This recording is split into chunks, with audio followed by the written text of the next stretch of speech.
башканы коюп Манасты айт деп биз Манас ата жөнүндө мына программаларыбызды берип келатабыз. Албетте бул манасчылар кийинки мундагы манасчылар, орто мундагы манасчылар, жаш манасчылар катышып атат.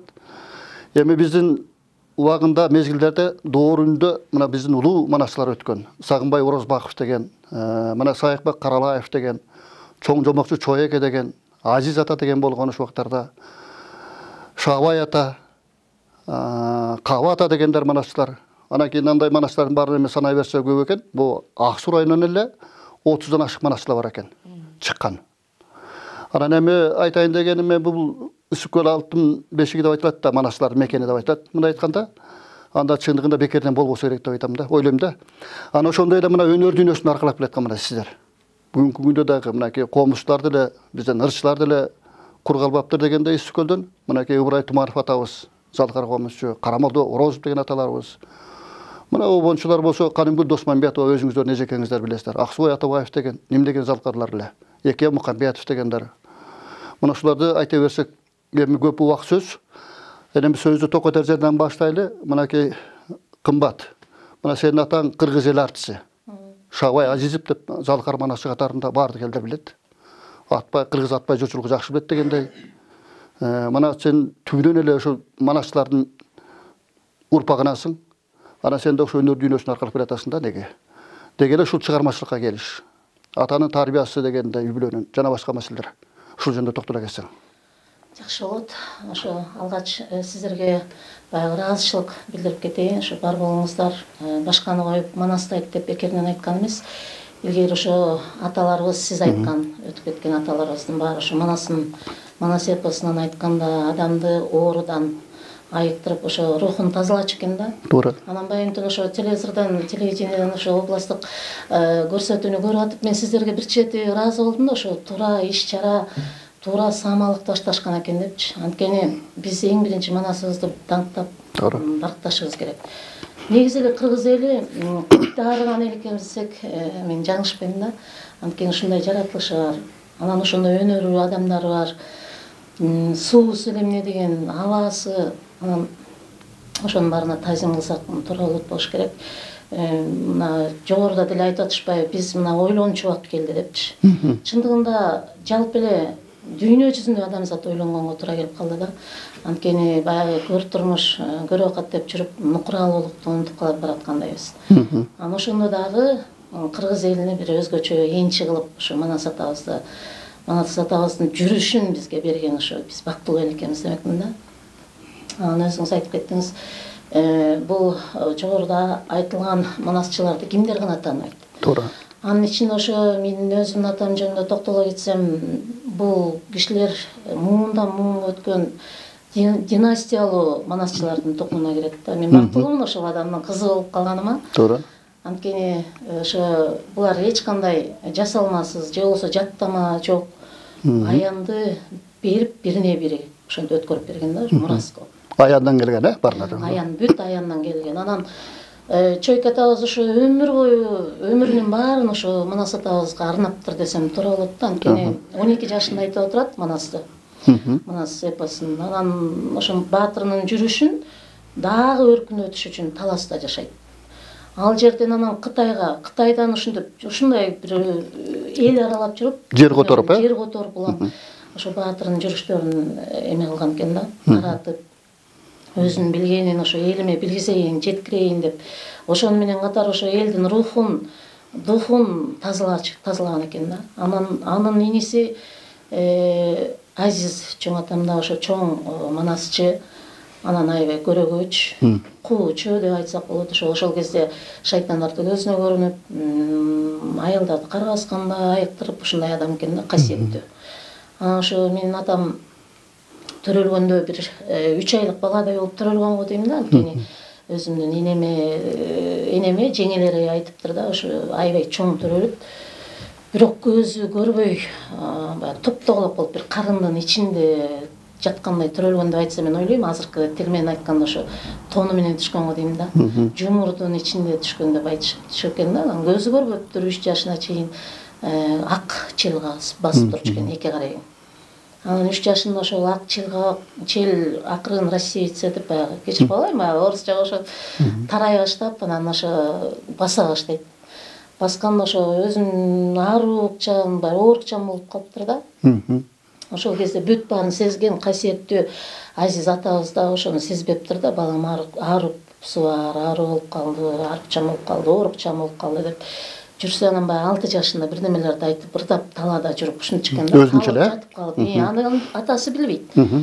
Анын атасынын доосу, Азиз атамдын тиги доосу көрүп калат дагы, ай сенин балаң манасчы болот турбайбы? Кудум эле чөйкедей талаада кой кайтарып жүргөн жерде манасын айтып атат деп аябай сүйүнүп айтып келген. Анан ошо 6 жашында анан атам, Азиз чоң атам, менин атама элден бата алыптыр. Кара коюн союп, анан ошо элге айтыптыр да, ошо балама батаңарды бергиле. Мен манасымды ойдум. Мен балама өткөрүп бердим деп, анан ошондон кийин чоң атам айтчу эмес экен манасынчы. Бирок эми баягыдай көрүүчүлүк, кууучулук касиетин кармап, ошондой жагы калган экен өзүндө касиетичи. Атам ошондон баштап айта баштайт. Оотур уулуп, оотур баягы эме кылып айта баштайт. Анан кээ бир жерин жок балам мындай кылып айткын, кээ бир жерин мындай кылып айт деп, ошо көбүнчө Азиз чоң атам. Устат катарында болгон экен. Анан ошондо чөйкө атам атамдын түшүнө кириптир. Бир эмесе 2 жолу кирет. Биринчисинде айтышат, баягы төрөлгөндө алдын ала отуруп өңүн карасыр экен. Өнөрүмдүн баары сага келет. Бирок атаң тирүүнгө чыкпайт деп айткан экен да, менин атама тагдырын айтып койгон экен да, келечекте болчок дебочу. Атаңды өлгөндө үйүнө аласың деген экен. Дайыр өзү эс тартып калганда түшүндө болсо, балам 2 кап таштадым. Бирөөндө тары, бирөөндө кум. Экөөнү аласың да ортодо сары майга тийбе, манасың оюлуп калат деп айым берген экен да. Анан эми ошондон ойлойм, баягы бул жөнөкөй эле бир жөн эле нерсе эмес бул. Кээ бир айтат, бул манас жөн эле жомок деп айтышат. Кээ бир айтат, ой бул жөн эле бир уламыш дешет. Мен айтам, бул нерсе бар нерсе. Бул ааламдан берилген нерсе. Бул баягы бирөө баарына эле бере бербейт да. Ошо ааламдан келген нерсе өзүнө тандап алган адамдарга гана, касиети бар адамга гана берилчү жакшы касиет деп ойлойм да. Манастын касиети да келип аткан ошо. Атабыз дагы элди билбейм, мен баягы азыр көрүп калам да, интернетте деле чыгып атат, ата-эне балдарын урушат, же болбосо ант минт деп мындай бир аябай грубый мамиле кылат го. Жок, бул киши бир өзгөчө ата эле да. Отурганда баланчанын баласын карачы деп мисал келтирчү эмес. Отуруп тамак ичип отурганда эле бизде ар кайсы баягы санжыра менен мындай бир окуя болмуштар менен эле бизди тарбиялап коюптур да. Туура. Бизди бирөөнүн байлыгына көз артпаганга, ич тарылык кылбаганга, өзү жөнөкөй кишилер да. Мындай жөнөкөйлүккө үйрөтүптүр деп ойлойм да. Бизди жанагы баягы бизде деле тигиле агаң минтти, бул эжең да минтип кой дечү эмес. Бизди баягы өзүбүздү ошол окуялар менен, болгон нерселер менен эле тарбиялап отуруп, анан ошол мен атама, энеме ушунча ыраазымын. Туура. Ошолор бизге ушунча тарбия берип, ошол адамдык касиет эң биринчи. Туура. Бизди ошого тарбиялагандарына мен ушунча башын ийип таазим кылам. Мен тилекке каршы ата-эне өтүп кетет экен. Бирок алардын элеси ар дайым жүрөктө, анан тарбиясы дайыма жүрөктө. Шабай ата менен мен 1995-жылы август айында Манастын 1000 жылдык өтүп калды. Бүт Кыргызстан эмес, Орто Азия эмес, дүйнө жүзү боюнча болду да мына негизи. Анан көп мамлекеттерден келди да.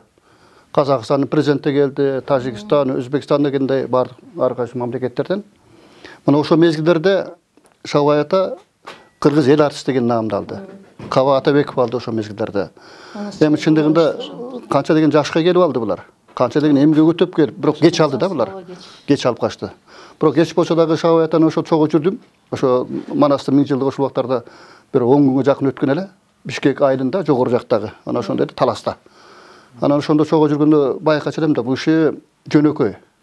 Бирок бетке айткан кишилер да. Бетке айткан жакшы. Бетке айтчы, таамай эле сөздөрдү айтчы, жаман көргөн кишини жаман эле деп айтчы, ушундай. Анан ошо өзүнүн бир касиети, алда да боло турган нерсени да сезчү. Сезип айтчы. Өзү деле ошо убакыттан пайдаланып айтып калайын, мурун деле кеп кылдым эле, ошо азыр да айткым келип турат. Өзүнүн өлөөрүнө чейин билчү да. Мен кыштын кыран чилдесинде кетем, мен мынча жашымда кетем, анан момундай болот деп бүт айткандай болду да. Биз жаман азыр баягы ал кезде эмне бала экенбиз.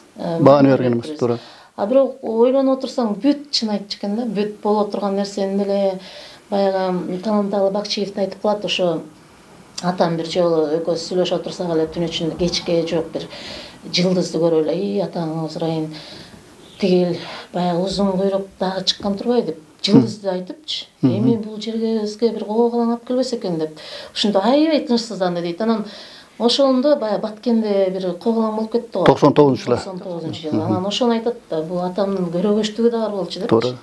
Анан баягы жылды сүрүштүрүп деле анан абанын кандай аба ырайы кандай болорун да билчү да, айтып койчу да, мындай болот атат.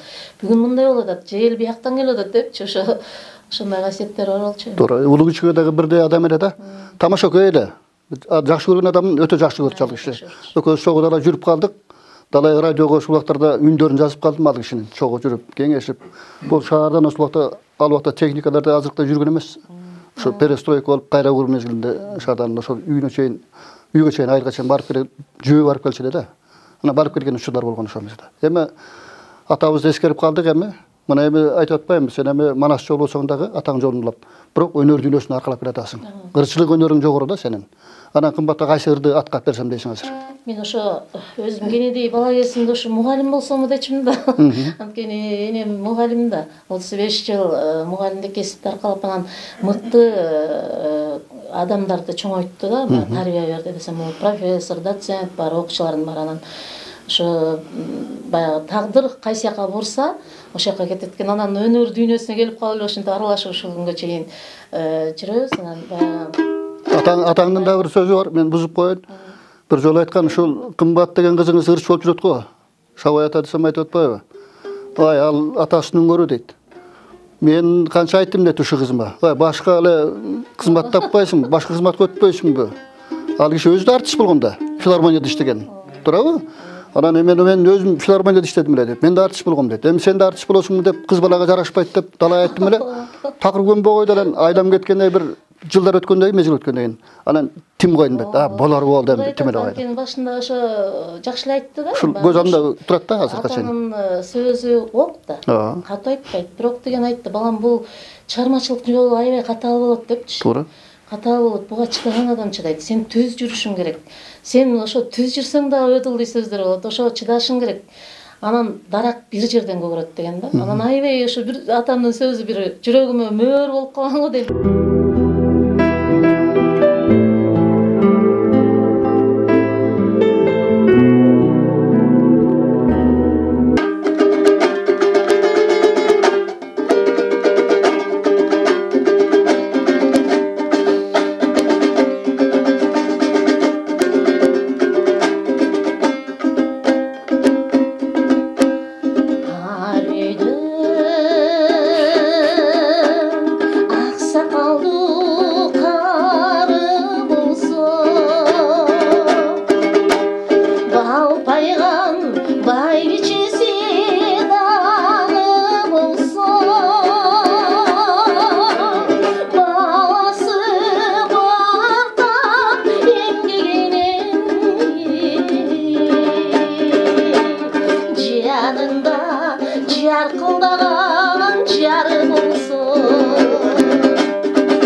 Рахмат қымбат.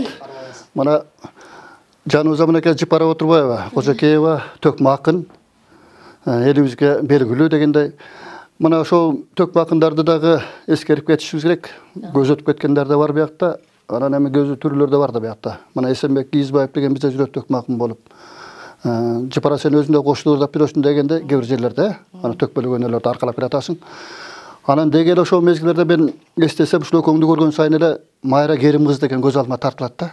Ал да биздин ушу телевиденияга, радио мезгилдерине канча жолу келип, канча жолу жазылып дегендей биз менен мындай эриш аркак жүргөн мезгилдер болду эле. Анда да өзүң кичинекей жаш кезиңде бизге да далай келдиң эле дегендей, домбура көтөрүп бирөөң комуз көтөрүп дегендей. Ушу Майра жөнүндө дагы төкмө акындар жөнүндө кичине эскерип отурбайлыбы? Чоң рахмат. Сени устатың эле дегеним да. Рахмат. Баягы өлүн арбагы ыраазы болмойн, тирүүлөрдүн иш жүрбөйт демекчи. Жакшы иш баштап атасыздар. Сиздерге чоң рахмат эң биринчиден. Мынакей момундай эл журтубуздун башына аламат келип турган кезде ушу башканы коюп Манасты айт деген проектиңер да жакшы иш чара болуп атат. Сиздерге чоң рахмат. Ал ырас сиз айтмакчы, улуу урматтуу устатым Майра Керим кызы ал киши менен 10 жылдан ашык эриш аркак болуп, баягы окуусу катары эришип жүргөн экем. Бай биригем дүйнө деген ушул экен. Кетиберди ал киши. Бирок аркасында биз окшогон окуучулары эл журтунда эң мыкты жакшы нускалуу, жакшы сөздөрү, кептери калды. Эч качан унутулбайт эл. Анан бул киши менен мен эң алгач 2000 жылдары таанышып, ошол учурдан баштап анан баягы чыгармачылыкка аттана баштадым. Кымбатчы айтмакчы, мен да ата энем ой сен акын болуп эмне кыласың, өнөр дүйнөсүнө баш багып эмне кыласың, сен да мугалим бол деп мугалимдик кесипте окутту эле. Бирок баягы учубуз кур эмес, албетте мугалимбиз. Азыркы учурда мен ыр дүйнөсүндө болгон мугалим кымбат эже десем да болот. Анан баягы ошо эң алгач Майра эжени сиз айтмакчы, эң алгач көргөнүмдө мен да ушул акындардын сыяктуу эле баягы саламдашуу иретинде барып кезиктим эле. Анан кийинчерээк келчи деп койгон. Мен кийин ойлосом ушул жакшы буша элек же болбосо бир жакшы сөздөрүм орунду эмес болсо керек. Анан өзүм уялып калдым дагы. Университетте окуп жүргөндө Үсүнбек Асаналиев, Аке Шиманович агайлар бизге сабак берип калды да. Анан ошол кишилер менен кеңешкенимде көп сен термелерди, санаттарды, акындардын жакшы нускаларын окуп баргын дегенде. Анан мен ал көп бир термелерди, дастандарды жаттап алып, анан кийинчерээк барганда анан ошо шакирт кылып кабыл алып, сен менин окуучум болгондо анан эчитип баягы атың барда жер тааны, атаң барда эл тааны демекчи, ушу устатым аркылуу көп чыгармачыл чөйрөдөгү адамдарды таанып, эл таанып, жер таанып анан бүгүнкү күндө мынакей биз дагы ушул өнөр дүйнөсүндө, өнөр сересинде кенедей болсо дагы тамчыдай кызматыбызды эл үчүн аркалап келатабыз. Рахмат. Эми бул чыгармачылык деген ушундай бир дайра сындуу да. Туурабы? Дайра сындуу. Дайраны толуктап турган ар бир тоолордун булактары бар, суулар бар. Сай-сайдан келип кошулуп, анан дайрага кат негизи. Чыгармачылыкта дагы мындай изденүү болбосо, аракет кылбаса, эмгек кылбаса, чыгармачылыкта бөксөлүк токтоп калат. Анан мына сен да ошонун беринде изденип келатасың дегендей, чыгармачылыкты аркалап келатасың дегендей, ошо Майра Керим кызы мына өзүнүн дагы өлбөстүккө бир калтырып кеткен китебин жазып кетти. Ырлар жыйнагы бар. Обондуу ырлары бар. Ал көрсө өзү дагы обон жазган экен мына караганда. Ырларын баары обонго ылайыктуу экен да негизинечи. Ушундай бир ошолордун ырларынан бир лирикалык ырлардан бир өзүңүз. Майра эженин мен эсебимде бир 60-70-тин ортосунда бир чукул ырлары болгон, лирикалык, аябай жакшы ырлары, эгиз тилде келгүлөр деген китеби чыккан. Дагы китептеримди чыгарам деп топтоп жүрдү эле, бирок ошо мүддөсүнө жете албай кетип калды. Ошол обондор эже өткөндөн кийин азыр аябай хит болуп, популярдуу болуп атат эженин ырлары. Мага жар керек, карчага арегинге табындырып, тирүүлүктүн билди алтын казыгым, көңүл сыры деген шумдук ырлары чыгып атат азыр. Анан өлбөсүз калтырды десек болот эже. Аны менен бирге да чакан термелерди жазып кеткен. Мен эми эженин бир жакшы көңүл сыры деген ырын аттап берип коеюн.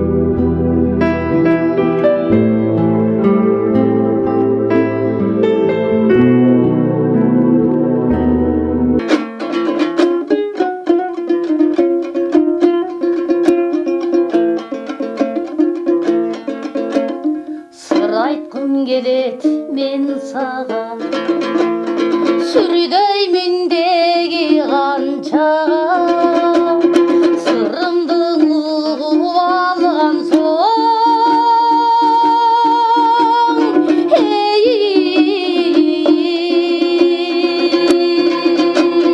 сүрдетіппен қалжаған ұзатқым келеді мен саған көкөктей ұша жан саған үдерім үзгім келіп ей той ей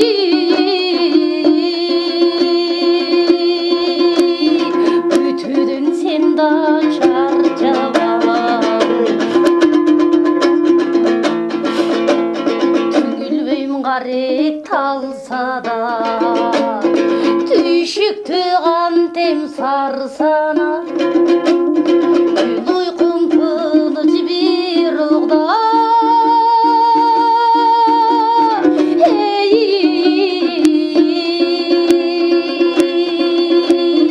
төбелік сүйім барса түйшікті қантем сарсана ой күтуден сендаң ой чарчабаң Рахмат, Чапара, мына жақсы иіне келтіріп ұрдадың. Рахмат. Мына кейме біздің ұшыл Араузадағы мына жаш талант деп қойсақ та болады. Иманбек Жеңішбекұлы отырады. Иманбек мына кейсендағы ұшыл аталарынан қалған мұрастарды аздектеп келатқан екенсің. Ашаралы Айталиевтің мына ырлары оғынды. Ал кісі тура төкмақын чоң, залқыр ақын. Анан ал кісіндегі қанша деген оғындыра қалды. Оғындырлар. Нарына жазған саламғат. Жана башка деген кандай оғындарды, керемет оғындар жазған киши болгон булдагычы. Мына ушулар жөнүндө өзүңдүн өнөр дүйнөсүнө келишиң. Биздин өнөр дүйнөгө келип калышыбыз, бизге калган өнөр негизи чоң атамдан калган өнөр. Мен да ошол чоң атам аябай таланттуу, жамакчы, ырчы, манасчы ал киши да. Атаң аты? Чотон Жумаев деп. Ошол убагында ошо апасы кетирбей коюп, Осмонкул аталар алып кетебиз дегенде кетирбей коюптур да. Жалгыз эркек болуп. Анан ошол кишилерден бага жаттама кылып, оозун оозуга айтып жүрүп. Анан өзү сүйлөгөндө да мындай жамактап 2-3 сөздү кошуп сүйлөчү да. Бир сөздү айтканда макалдаштырып. Ошол кишинин таланты бизге калып турат. Жамакчы турбайбы? Жамакчы киши болчу. Анан небересинен азыр Турат Жумаев деген төкмакын агам бар. Көз аталаш бир тууганбыз. Анан ыр жагынан ошол мен ырдап жүрөм. Биз ошол эмнегедир баа ошо азыркы ырларга эмес, ошо эскирээк ырларга көбүрөөк көңүл тартат. Мындай мааниси дагы, анан оондору да уккулуктуу, анан мындай жанга жакын сезиле берет да, баа өзүбүзгө жакын сезилип. Ошон үчүн ошондой ырларды ырдаганга аракет кылып келатабыз. Элибизге ошо 2009-жылы ошол бул Каракол жергесине келип, Ыбыр Айтманов атындагы музыкалык окуу жайына тапшырып, ошол жактан агайларыбыздан, устаттарыбыздан сабак алып, анан акырынан элге өнөрүбүздү тартуулап келатабыз. Жакшы болот. Анда азыр окуп аткан турбайсың биякта биз, Азыр бүткөм. 2009 окуп баштап 2013 бүтүрдүк буюрса. Кыргыз эли аспаптар бөлүмүндө бүтүргөнбүз. Раматылык Ботбай агай да окуп калдык Кырдастан жагынан. Айгүл эжейди окудук Беренбаева комуз жагынан ошондой. Агай. Азыр эми чыгармачылык жакта эмесмин. Мындай чыгармачылык жакка ырдап атабыз, анан турмуштун агымы менен энергетик болуп кеттим. Энергетик ИПВСте. Жаңы турмушка багыт алган турбайсың мындай, Мындай замандын талабына ылайыктап. Бирок өнөрүбүз калбайт, Кудайым буйрса, өнөрдө ар дайым аркалайбыз. Караме кайсы ырдап берсем дейсиң? Ошо Ашаралы Айталиев атабыз жөнүндө сөз болуп калды. Ошо кишинин бир Акшокум деген чыгармасын ырдап берейин.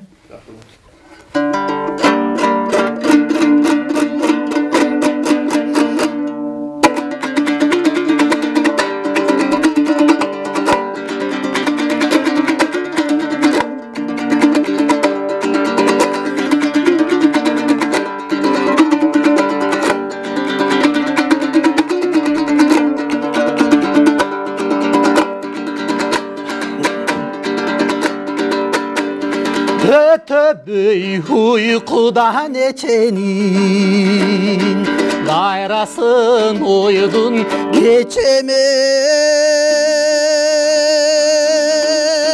Hacarın yüreği caralap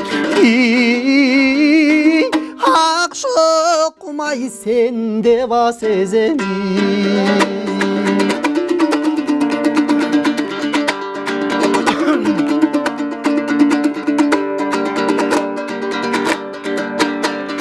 Sen turgan kıştaqı jarqırap Көңілге елес тартылар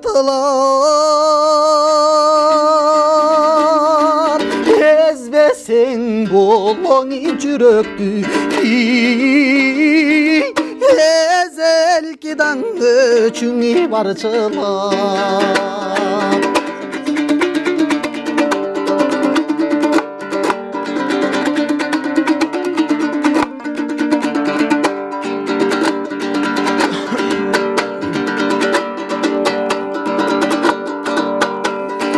Gözlerin halole jakkanday Karekte köp sır çatkanday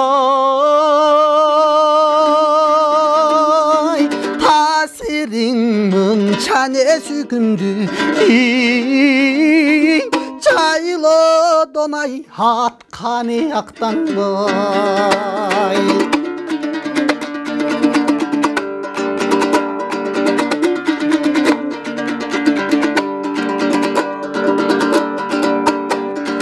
Görбөсөм көңүлүм жайланбай Көп ишим унут калгандай Он мүнөт турсам жаныңда Ошол күн айым мага эле майрамдай Жарым saat tursam жаныңда Ошол күн айым мага эле майрамдай Ошол күн айым мага эле майрамдай Бале рахмат мынакей ашкемди кайра бир тирилтип койдуң. Рахмат. Өнөрүң өркүндө берсин мындан арадагы макулбу? Анан эми кымбат кайрама мына сизге келсек. Эми бул жерде баягы Чипар жакшы айтты, өлгөндөр ыраазы болмоюнча Кудай ыраазы болбойт депчи. Туура. Анан майречин дагы биз көрүп калдык, чогуу кесиптеш болуп калдык, бир маданият тармагында иштеп.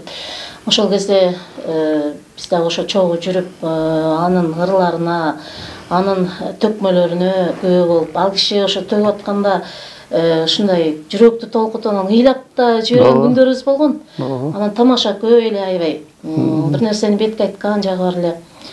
Анан эми ошол кишини кеп кылаткандай мен да ошо майречимдин ырын ырдагым келип турат. Бул чарма Оонду чарма Сезим жанары деген чарма. Ошо биз ушуну Хан сарайда отурганда чыгарды эле ушуну эже. Эжеке тиги тоңдо Хан сарай бар го. Ошол жерде отурганда анан чертип отуруп анан Оон абдан жакканда ошондо бирлик куплетин кечке ырдап отурганда анан ошо көрсө ошо Сезим жанары деген чарма экен. Ал эжеден да көп таалим тарбия алып калдык. Мускал кептерин мына Иманбек айткандай жакшынакай кептерин алып ошо жакшы менен жанашты атпайбы? Туура. Ошо жаратканга шүгүрчүлүк кылабыз, ошондой жакшы адамдар менен бизди ошондой кесиптеш кылып, өнөр дүйнөсүнө аралаштырып койгон. Анан ошо жекебиздин ыраазы болсун деп бир чарма аткарып берейин, ошо Сезим жанары. Жакшы болот.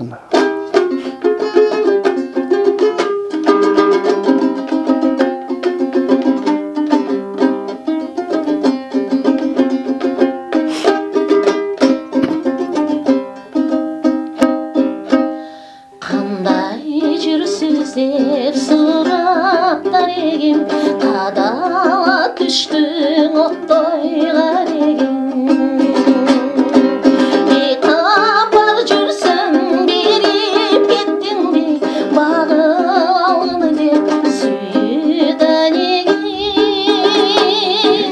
Senin şamalın sende yağamın Sezim gölüne çöküp baramın Sağıngan кезде sadap adamın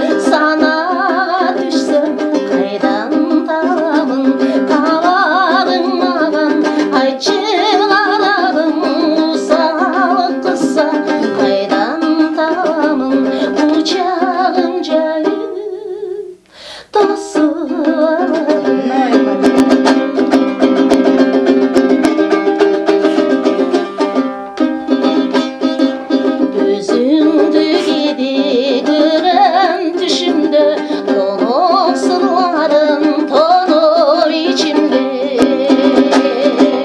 Күтусіз жерден көріп қалсам деп, көчө кеземін елдің içine. Senin gözlerin жүрек ezgenin, kadır suyumdu kantip sezmedim.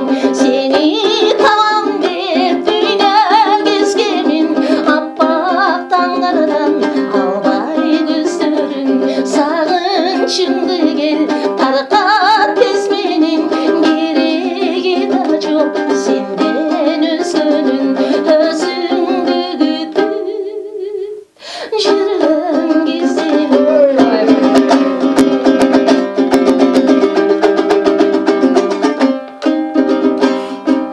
Oyumdan кетпей ошол саламың, бозум тырмады бүткөн жарым.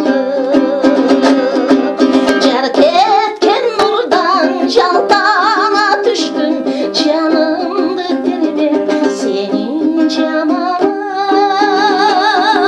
Сенин жамалың селдей агамын, сезим көлүнө чөгүп барамын. Сагынган кезде санап кадамын, санага тартсам кайдан табамын. Табарың маған айтчы арабым, кусалык кылса кайдан табамын. Кучагым жайып таусыларым, кучакка толо сезим жанарым. Рахмат, кымбат рахмат. Талантың өркүндей өсүн. Ошону өзү да тамашалап күлүп калчу эле бир айтышта. Аябай ырдап атам деп коет. Атам жөнүндө айткан бир эме сөзү, эскерүүсү эсиме келип калат баягы. Ошондо аябай жакшынакай майреже биздин көлдүн эмес, жалгыз бир эле көл эмес, Кыргызстандын намысын коргон эжек эмес. Туура. Баягы бейиши болсун. Эмгеги байланбаса дагы мынтип аркасында окуучулары учугун артып изин басып келатышат. Анан ошо бир айтышта аябай ырдап бүтүп эле туруп эле деп жүгүнөйүн деп атсам эле бир аябай залда, театрда болот турган залда бир ушундай сулуу абышка келатат деп коет. Койгон бою узун монтип колуна бир тал гүл алыптыр дейт. Анан алып келип турган, анан келип гүлүн берген экен да. Анан ошону көп кеп калып калчу эле да майреже. Душа аята болгондо, туура. Ошо менин атам экен да, көрсө. Мемуар кылып жазам деп эле күлүп калчу. Ушундай ак көңүл, ак бейил адам эле да. Жан дүйнөсү таза ушунчалык бир керемет адам эле. Тамаша көйөтө. Туура. Бизде ошол Шалай атаны бизде көрүп калдык да кичинтегинен. Ошо манасчы, дастанчы акындар деп бир Англиядан бир режиссер келип документальный фильм тартып калды Кереге ташынын тоосуна. Ошондо Шалай ата менен чогуу бир кечинде Саргамыш Кереге ташы айылы болуп боз үй тигилип анан ошол жерде тартылып мен биринчи ирет көргөм. Чын өзү да тамаша экөө аябай. Ону да бир укулуктуу эмес беле. Бул эми ошо кечирип кой сөзүң билгениме баягы эң асыл адамдарды жаныбызда жүргөндө баркым билбейт экенбиз. Ошол эле менин атамдай шайыр, шаңдуу майреже да ошондой адам эле да. Туура. Ушундай чуккандай сөз тапкан, ыгы менен айткан, анан баягы бетке тарс айтып салып элечи. Анан ошондой адамдар менен биз ошо замандаш кылып койгонго жаратканга да шүгүр. Адамдын асылдыгын билбегенде баа бербей жашообуздун тереңине жакшы адам жакшы күндө өтүп кетет. Билинбей, из калтырып эмгегинде деп. Ушундай адамдар экен деп көрсөтчү. Анан эми мынакей Жыпара жана башында айтып калдың терме жөнүндөчү. Мен ушул Жыпара өзүң айтып атпайсың, жанакы Майра Керим кызына биринчи барганда жанакындай болду, анан экинчисинен ушул Үсөмбек Асаналиевдин, Акеш Имамовдардын бир сөзүн угуп, ошо санаторларды, термелерди дегендей. Ушундай бир ырларга кезек бербейли онда. Рахмат. Мен ушул көбүнчө баягы заман агымынын өкүлдөрү деп коет. Молдо Кылыч, Арстанбек Буйрашуулу, Жеңи Жок аталар. Көбүнчө мен ушу Жеңи Жок атанын чыгармаларына таасирлендим. Булар деген эмбеген залкарлар, оюн калугулаталар, туяк акын дегендер.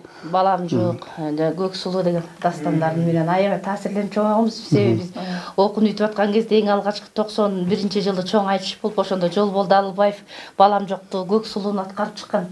Ошондон улам биз жеңи жокту тааныганбыз да чын эле. Мен азыр Жолболду Алыбаевдин ошо чыгармаларын аткаруучу чектен укканда мага жеңи жок атанын элестелип кетет да. Анан бир жакшы накыл терме деген жеңи жок атабыздын бир жакшы термесин аткарып берип коеюн анда.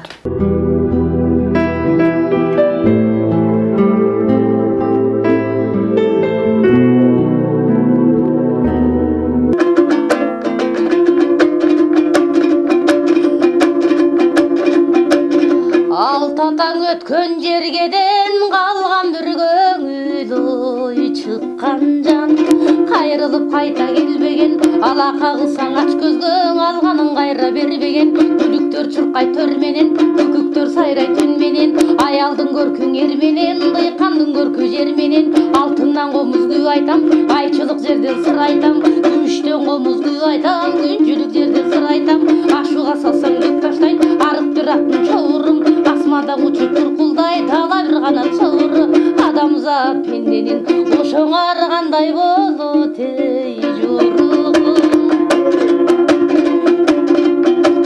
чарбадарлар жайнаган көрүнгөн тонун ядырын жаман адам билеби жакшы адамдын кадырын бурчак бурчак кар жасам асыл жылкы баласым уюкпайт да уюкпайт эртели кечке урсаң жакшы атанын баласым эрикпейт да зерикпейт айгылайып жаңырсаң аш белестен көрүнөт адырдан шамал болгосун асмандан булут сөгүлөт ажал жетип күн бүтсөң ошоң алтын баш элден ой бөлүнөт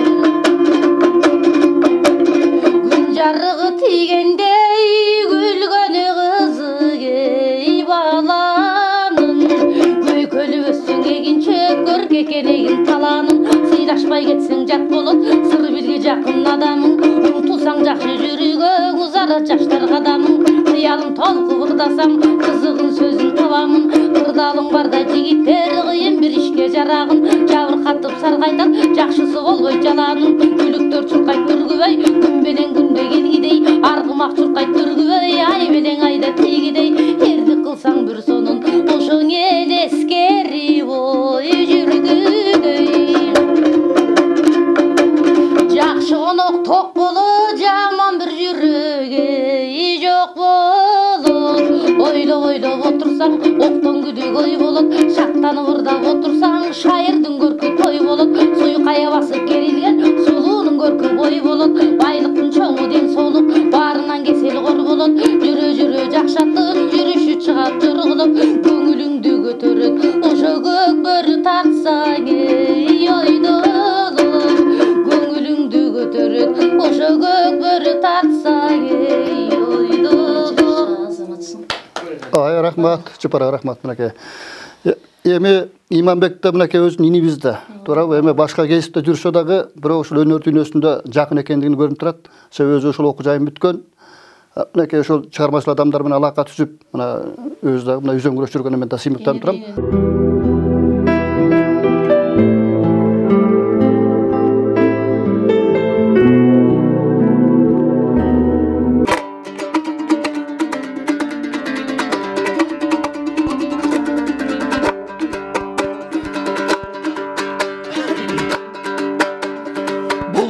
Гана сүйөттө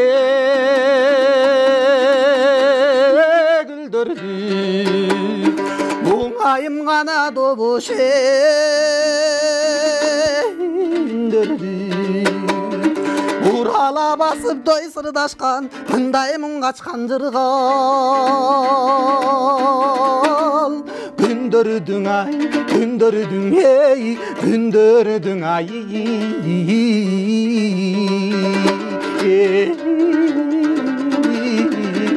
Ay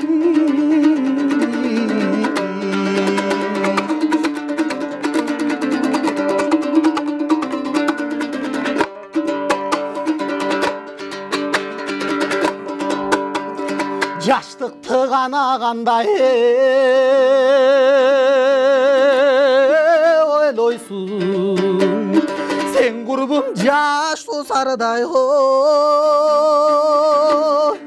joyloysun. Çakındap çalman salarda koyçu жазgı bir tayday.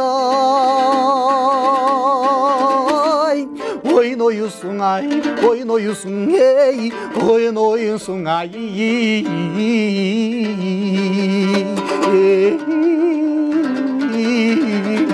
Ay.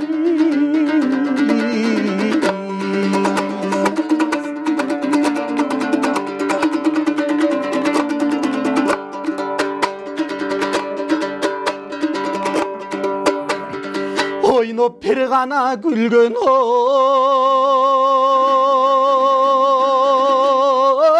günü. Oynup oygana jaştары жүрөгүм. Oyunda sırrını açsam dep jaştın oşondo bolot.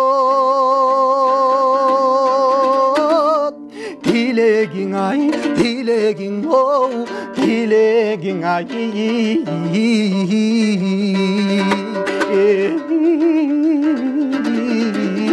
Ay.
Мына нарыдағы өнер дүниесінде болып дайыма жан дүниеңіздерді тазартып дегенде таза шығармаларыңыздарды шығармашылық өріңіздерді елге тартыла беріңіздер.